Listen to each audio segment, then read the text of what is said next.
Good morning, students. Uh, Today we will discuss about neo-Marxist theory of state, feminist theory of state, and post-colonial theory of state. In the last class, I said Marx, he was not an anarchist. For him,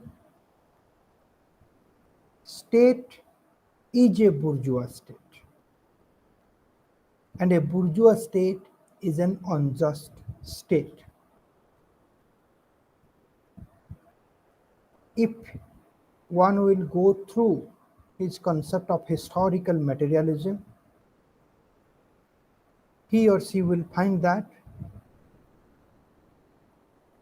for Marx, there are two groups, have groups and have not groups. And there is a constant fighting between these two groups. And the state is always with the have groups. So that's why in classical Marxism, state is considered as a weapon of the have group. Hence, Marx was against the state. In simple terms, the state to Karl Marx cannot be just.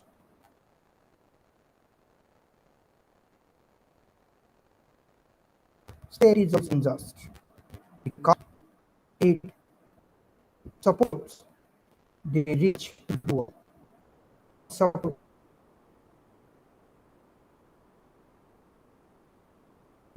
the have class, not the have not class.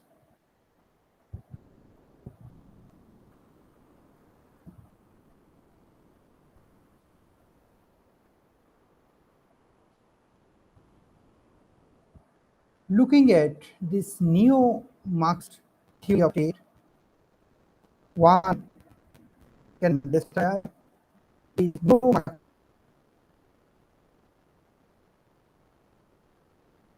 scholars. They are not against the Marxian theory of state. Rather, they updated the Marxian theory of state. And they believe that state still plays an instrument of exploitation, though the grave exploitation and its harshness, it has been reduced, or in other words, before it was very much severe, grave, harsh, but gradually that exploitation has been reduced, but exploitation is still there. And scholars have based their analysis, I mean neo-Marxian scholars, they have based their analysis on the writings of Marx and Engels and on the functioning of capitalist economy. From their experience, how the capitalist economy has functioned gradually from their and from the writing of Marx and Engels, the scholars have analyzed the neo-Marxian theory of state. And like Marxian theory of state, these scholars hold the similar position that the state is not an impartial empire balancing the demands of various groups in the society. If you remember, in the last class, I said that the state is an arbiter. The state is supposed to balance the class forces, but for Marxists, the state as an arbiter is not substantially neutral, right? Rather, through maintaining social order, the state implicitly uh, you know supports the bourgeois class, the dominant class. And these neo-Marxists, they also have the similar view that state is not a impartial empire, and for them, how they understand state, for them, state is an organization of various institutions, and these institutions interact with each other, and ultimately they make up what may be called a state system. There are various institutions in this state, and all these institutions, they interact with each other, and through their interaction they establish the state system. But among all these institutions, right, the state is the power center. That means all these institutions have some powers in itself, and all these institutions, they operate in the context of class interest. All these institutions have certain or significant degree of freedom and autonomy, and all these institutions, they work as per the class interest.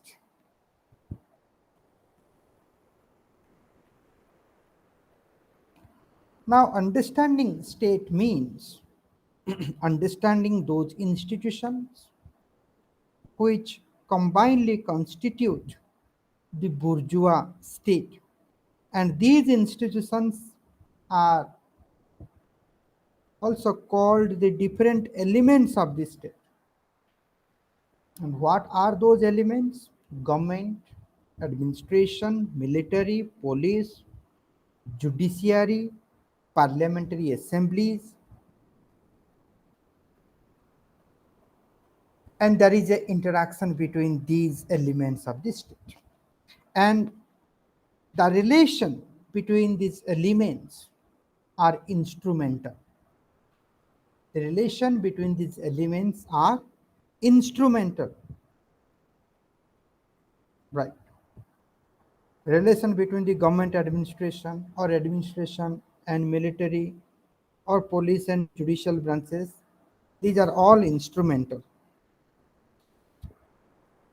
And the bourgeois is quite conscious of its own problem, requirements, solution, and he utilizes every institution to solve the problem. So the bourgeois class, they understand the government, administrations, military, police, judiciary, parliamentary assembly, they understand it, and they exactly know what is their problem and how they can solve their problem by using different institutions either for or in against. They do understand how the relation between these elements of the state is instrumental. Right. So they do understand that.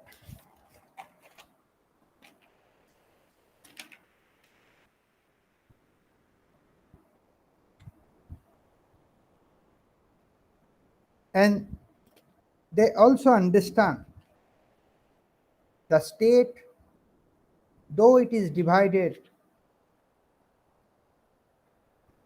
into several elements, though there are different institutions of the state, but state as a whole try to maintain the cohesiveness and stability of a complex and multifaceted economic system. The one institution cannot go against the other institution. There must be link between these institutions. Bourgeois understood or bourgeois understands that the state cannot be based on contradiction. The state has to follow the cohesiveness, cohesiveness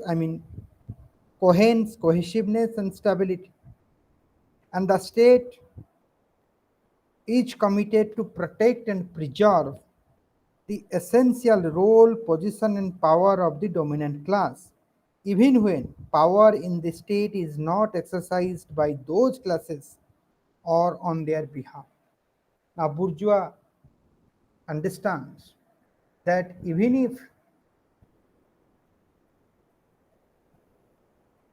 the bourgeois or the dominant class is not in power, even if the state is guided by the democratic forces, but still then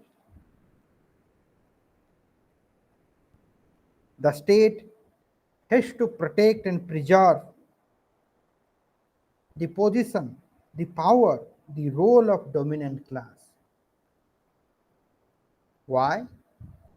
Now the state derives its legitimacy from the dominant class, because dominant class, they have all those values that is required for the protection, for the existence of the state.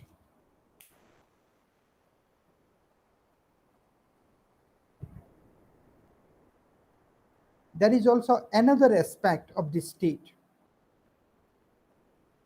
to neo Marxist scholars,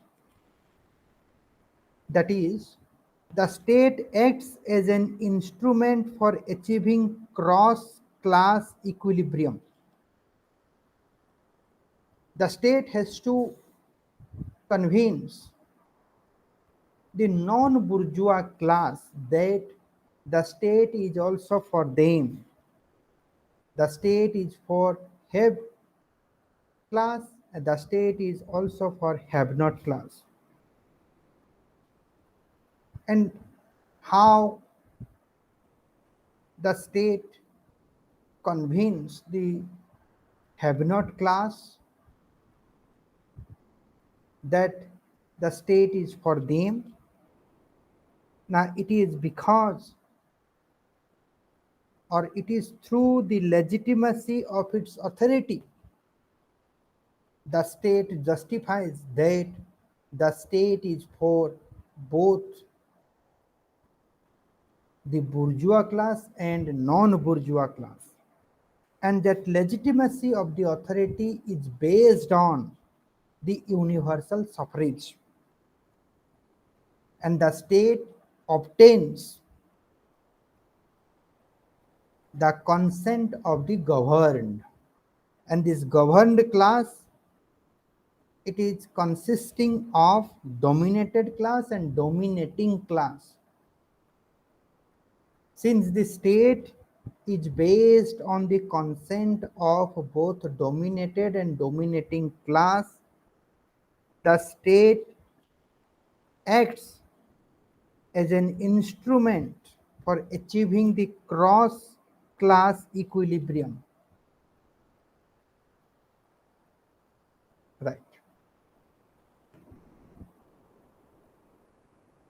The state also obtains consent through apparatus of acculturation, through socialization, and through education that inculcates the ideology of individualism and nationalism, or of a judicial system that emphasizes the values and enforces the rights and prerogatives of an isolated individual. Now, for state, individual matters, not the class. The state counts individual, not the groups. Through, the state is guided by the, liberalism, or yes, capitalism is part of liberalism. Since the state is guided by the liberal principles, the state focus its attention on individual, ideology of individualism. Now, it is through the ideology of individualism the state do not consider any groups, dominant group or dominated group. The state do not recognize it actively, though there is a tacit link between the state and the bourgeois class. The state always call for the consciousness of individual rather than collective group. So the state tries to give an impression that the state is for all individuals. The state is for rich and poor. But at praxis, the state is more for rich than poor. So this is all about a brief understanding of neo-Marxist theory of state. Materials has been given to you. You go through the work of Pulantas, and I'm forgetting another name. Pulantas and okay, I forgot it. In that materials, there are three neo-Marxist scholars. They have, okay, give me some time. Let me tell you what is that. Who are those three? Neo. Sorry.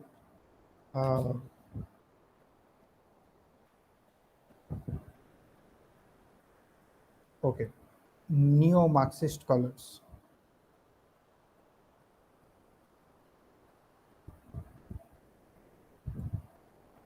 One is the Pulantas, other two is the Miliband, Pulantas, and who else?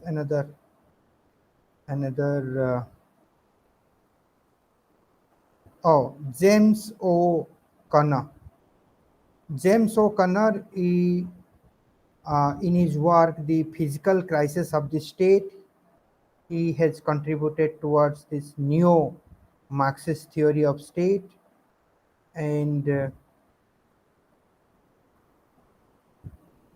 Nico Poulantas, in his work Political Power and Social Class, he has contributed towards the neo-Marxist theory of state.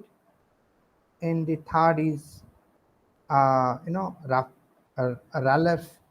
Miliband, in his work The State in Capitalist Society, he has contributed to this neo-Marxist theory of state. So materials are with you, you read it, and let's see what are the difficulties you will face, and we will sort it out. So the next theory of state is the feminist theory of state. Now this feminist approach, it is very much critical of liberal plural understanding of democratic state. Why? For one reason, that this liberal and plural democratic state, it keeps politics out of the private sphere of the citizen. State means public affairs, not the private affairs. And politics means what is happening outside the family. So there is a clear-cut dichotomy between the private and public. And it is because of that, it is because of this, feminism is critical about this liberal plural model of state. And for feminism, it is all about the depoliticization of the private sphere. And feminism understand state means it is the depoliticization of the private sphere where politics happens in the form of exploitation and violence. For feminism, politics means state, state means politics. And it is saying this liberal model has depoliticized private sphere. This liberal model of state has not given importance to the politics that is happening within the private sphere, and that politics happens in the form of violence, exploitation. Hence, the feminism or feminist engagement with the state has tested accuracy in many concepts. Citizenship, so it has, feminism has problematized citizenship, it has problematized justice, it has problematized representation, it has problematized equality. In non-feminist political science, the state has often been defined in terms of a set of specific institutions associated with governance, rulemaking, regulation, or as a body with particular function, such as maintenance of the social order. The organizational and institutional definition contains a number of presumptions that are problematic for the gender relation. This non-feminist political science means in liberal political science. So feminism, it is critical about the liberalism. So it is saying the liberal concept of state is based on certain presumption or assumptions, and these presumptions and assumptions are problematic for the gender relation. I am giving you a small task of thinking.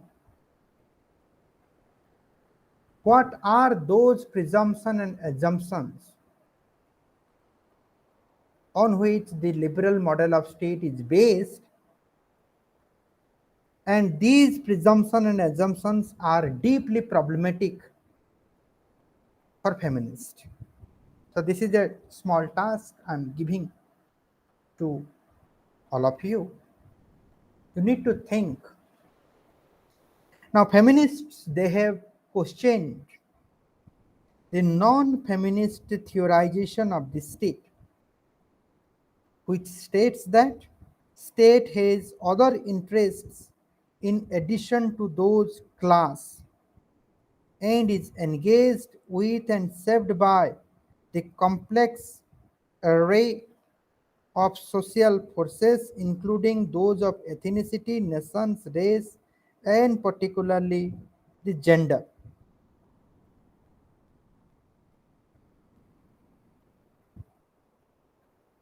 Right.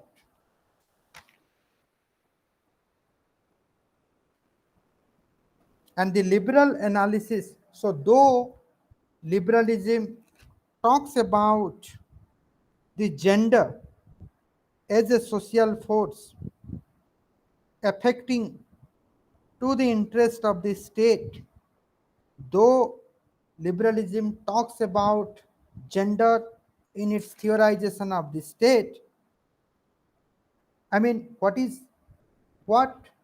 the liberal analysis of gender argues? Now, it argues that the state is gender due to the sex of sex of its personnel, right?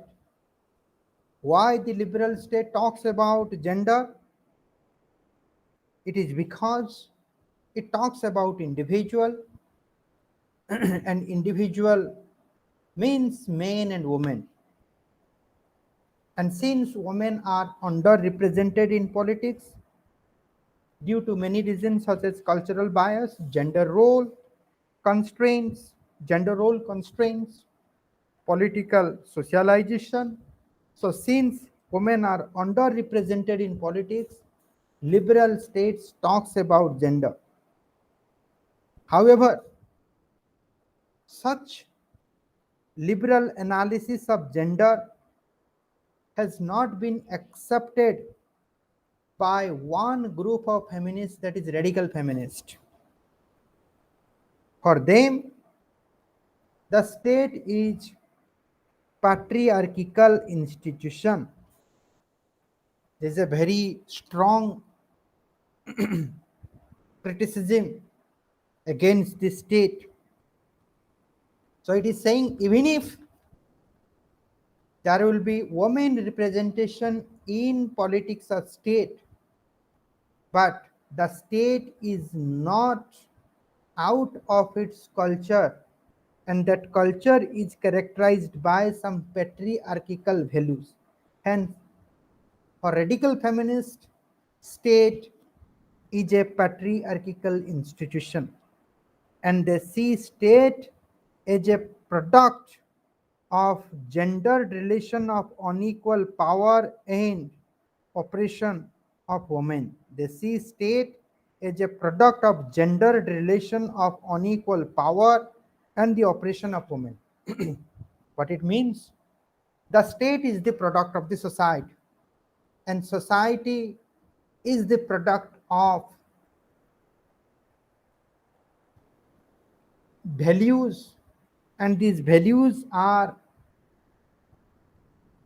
these values are formed through the interaction between men and women.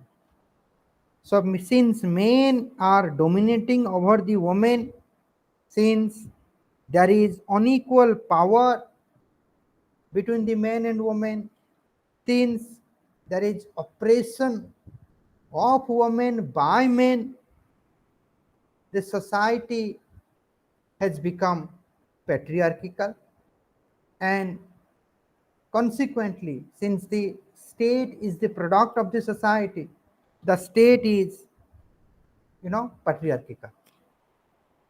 The structure and the institution of the state and law have been developed by men to protect their collective interest. So this, like society, the state is also constructed and the state is also developed by men, not women. And they develop the state to protect their collective interest, to protect the interest of men. Thus, liberal feminists concerned with gender of policy makers was misplaced. The patriarchal nature of the state will not be remedied by getting more women into politics. So what it means? That's radical feminists, they don't accept the liberal feminist. And liberal feminist talks about the inclusion of women in the politics, the inclusion of women in the state, right? And for radical feminists, that inclusion cannot change the patriarchal culture of the state. So even if women are included in the politics through representation, but the state will remain as an as a patriarchal institution. So I hope I gave a, this is the core understanding of feminist theory of state. Mostly this feminist theory of state has been, uh, I mean, the feminist theory of state is very much clearer if one will see or go through the radical feminist on the state. Again, many things are there in your material, the feminist theory of state. You can go through it, you try to understand, and if any problem, we will discuss. Then the next theory is the post-colonial theory of state. Post-colonial theory of state means, post-colonial means after colonial, after colonialism, or with the end of colonialism, how these newly Afro-Asian Latin American countries, they perceive this state or they understand or theorize this state. There are basically two perspectives to understand the post-colonial theory of state. One is the modernization perspective, another is the dependency perspective. Now, according to modernization perspective, the state will prosper if the state are integrated with the international economy. For that, the political elites have to do enormous task of achieving modernization by using state as an instrument of change. You can think about Nehru. Nehru was guided by this modernization perspective. So what this modernization perspective advocates, that the development of state is possible only when the state is integrated with the international economy. And to be integrated with international economy, the political elites of the state, they have to achieve modernization. And how they will achieve the modernization? They can achieve the modernization by using state as an instrument of change. The state has to do many reforms, many changes, many policies. The state has to regulate the individual life, the societal life. Then only the state can be integrated with the international economy and the state can prosper. Now, the post-colonial theorist believes that the political elites of post-colonial state, they were capable of rising over and above sectional interest. Right. So those, I mean, post-colonial theorists, those who are guided by the modernization perspective, right, they believe that political elite of the post-colonial state, Afro-Asian Latin American states, all these political elites have the capability that they can rise over and above their sectional interest. They have the capability to think nationally, think for the country, think for their nation, state. And for modernization theorists, the post colonial state was clearly to be a liberal and democratic in nature. So, this modernization perspective or this modernization or the that prosper of the state is possible only when the post-colonial, the newly independent state will follow the principles, assumption, accept the assumption of liberalism and democracy. Now, to bring about modernization, the post-colonial state took side in favor of modern sector against the traditional one, even if this meant favoring a minority. So what it means?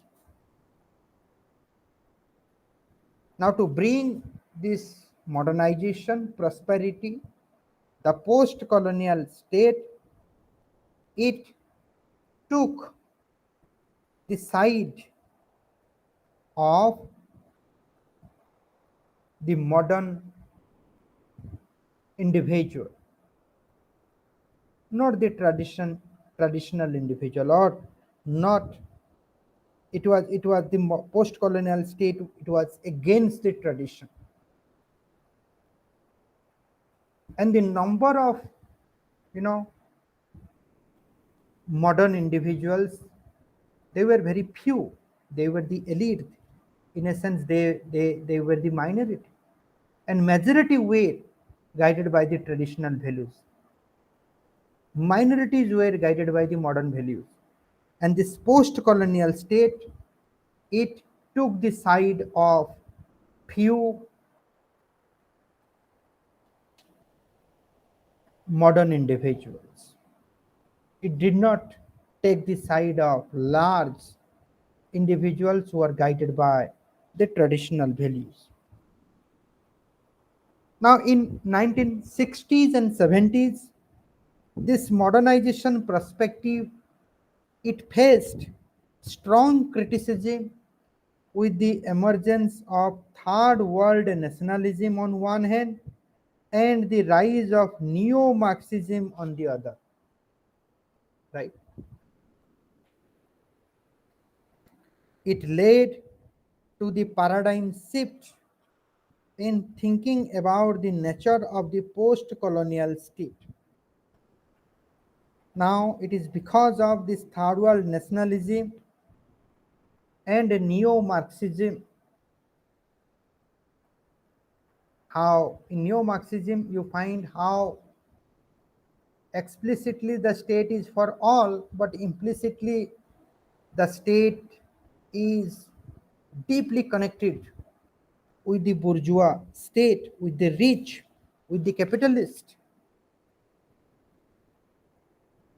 Now, this rise of third world nationalism basically means a feeling of self that is something distinct to them,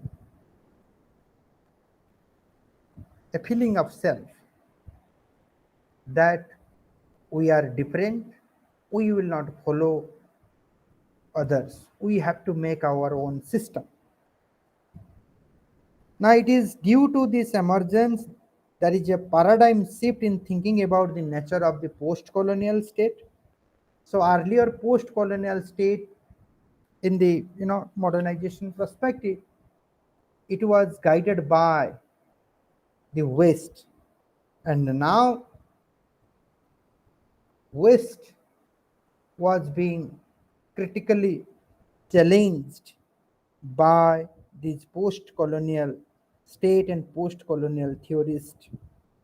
One factor that led to the shift was the failure of post-colonial state to deliver towards the hope and aspiration of the people.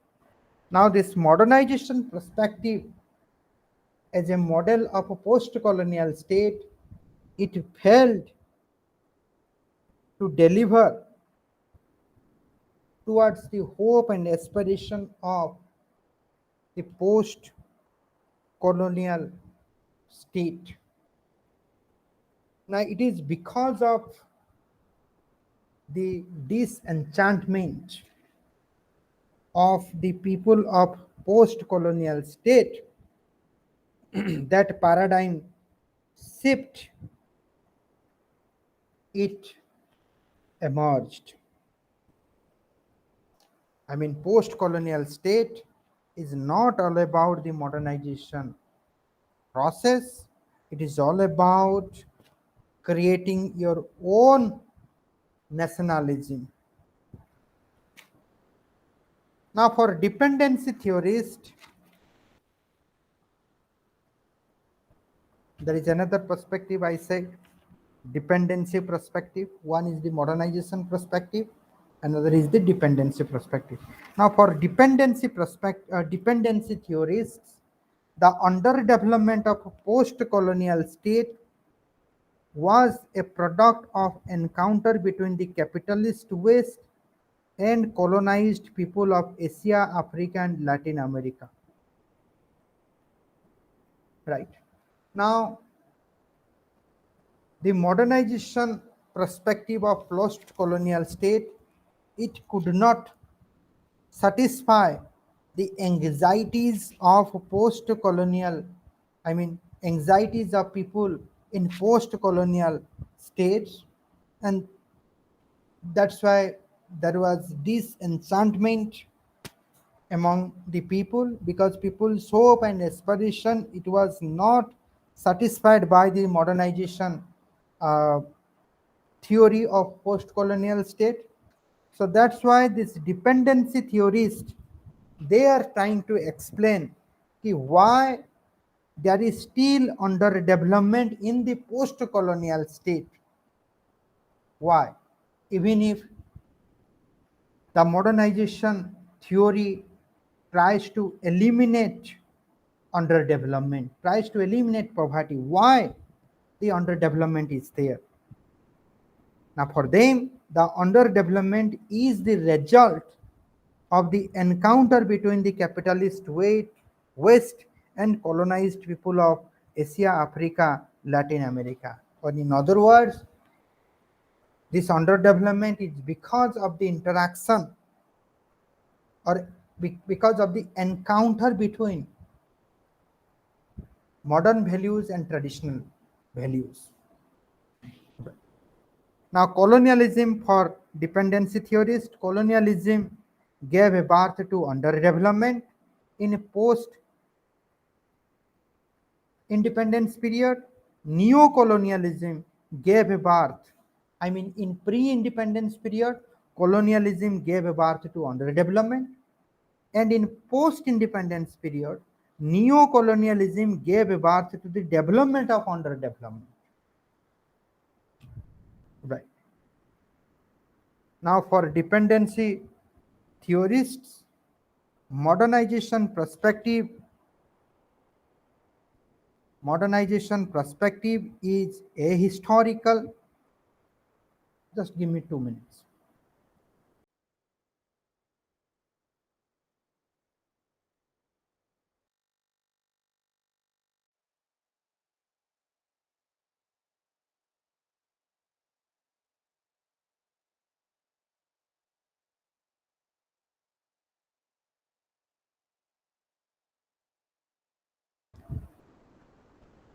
Sorry, there are some call. Now, for dependency theorists, modernization perspective is a historical, I mean, it doesn't count the history of these newly independent states. It is excessively formal, having an ethnocentric biasness in the sense that they sought to provide intellectual clocks to cover the continued Western agenda for continuing dominant and exploit the post-colonial state covertly. So, for dependency theorists, this modernization theory of a post-colonial state, it is one of the instrument of neo-colonialism. Through it, the West tries to dominate over these post-colonial states. Now, by 60s, people started dismissing the role of the state and the state elite who were guided by the modernization perspective, right? And it is also one of the reasons why gradually Congress lost its popularity today.